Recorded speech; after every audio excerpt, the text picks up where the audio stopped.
So hello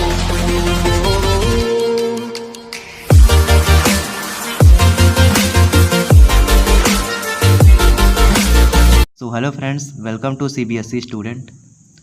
आज हम important question करने वाले हैं इकोनॉमी का chapter 1 development. So before starting this important question, जो लोग भी नए आए हैं इस चैनल में, प्लीज़ लाइक करिए, कमेंट करिए और नीचे दिए गए बेल आइकन को दबा दीजिए और सब्सक्राइब करिए और बताइए कि आपको कैसा ये वीडियो लगा। So let's gets start. तो हमारा चैप्टर का नाम डेवलपमेंट है। सो द फर्स्ट क्वेश्चन है what is development and what are its features. So आप आंसर लिख लीजिएगा व्हाट इज़ डेवलपमेंट। तो डेवलपमेंट क्या है? Development is a comprehensive term which include increase in real per capita income, improving in living standard of people, reduction in poverty, illiteracy, crime rate etcetera. और इसका features है different person have different development goals. Second point है income is a major component of development. So next question, apart from income what other goals are important for human being. So answer है, so पहले point में लिख लीजिएगा people also seek things like equal treatment, freedom, security and respect. Second point है women need safe and secure environment to take up a variety of job और run a business. Third point है people also need political right. Fourth point है people seek a pollution free environment. Fifth point है better education. Sixth point है they don't expect discrimination. So next question, what is average income. और इसी को बोल सकते हैं, इसी क्वेश्चन को दूसरे प्रकार से पूछा जा सकता है what is per capita income.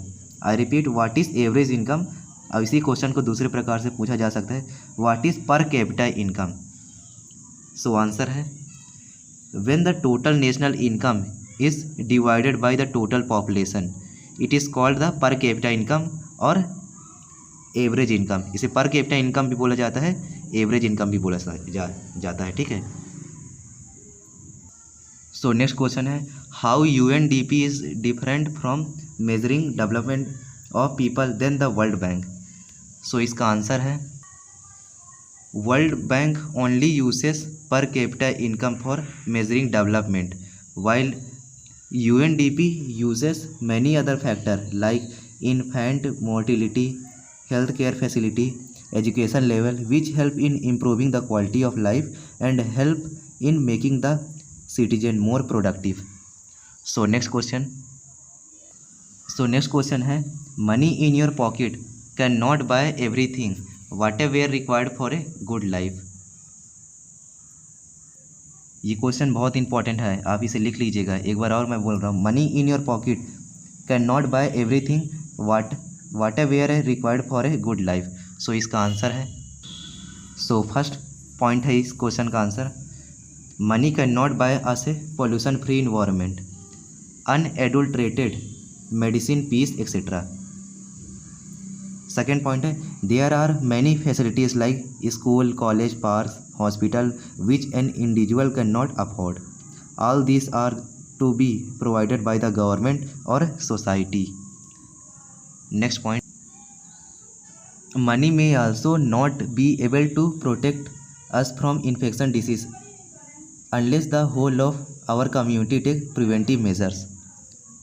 Next point, money cannot buy love and respect for us.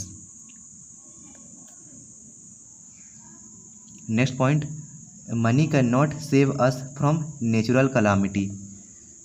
Next point, money is not an complete indicator of all goods and services that people want.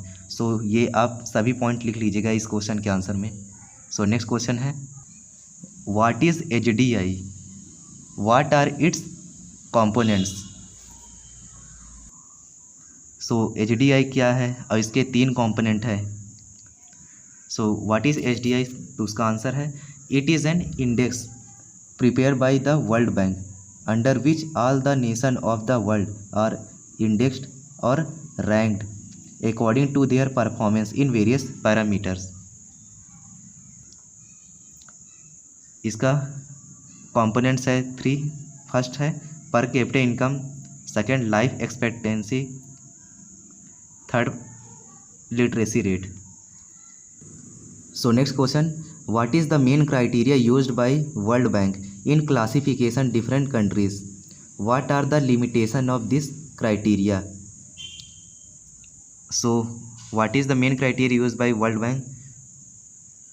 Per capita income is the main criteria used by the World Bank. इसका limitation है.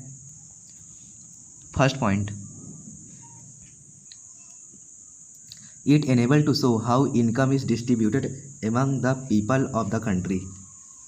Second point, cost of pollution is not considered in this average. Third point, some other important aspect like infant mortality rate, literacy rate, net attendance ratio, etc. are not considered while calculation per capita income.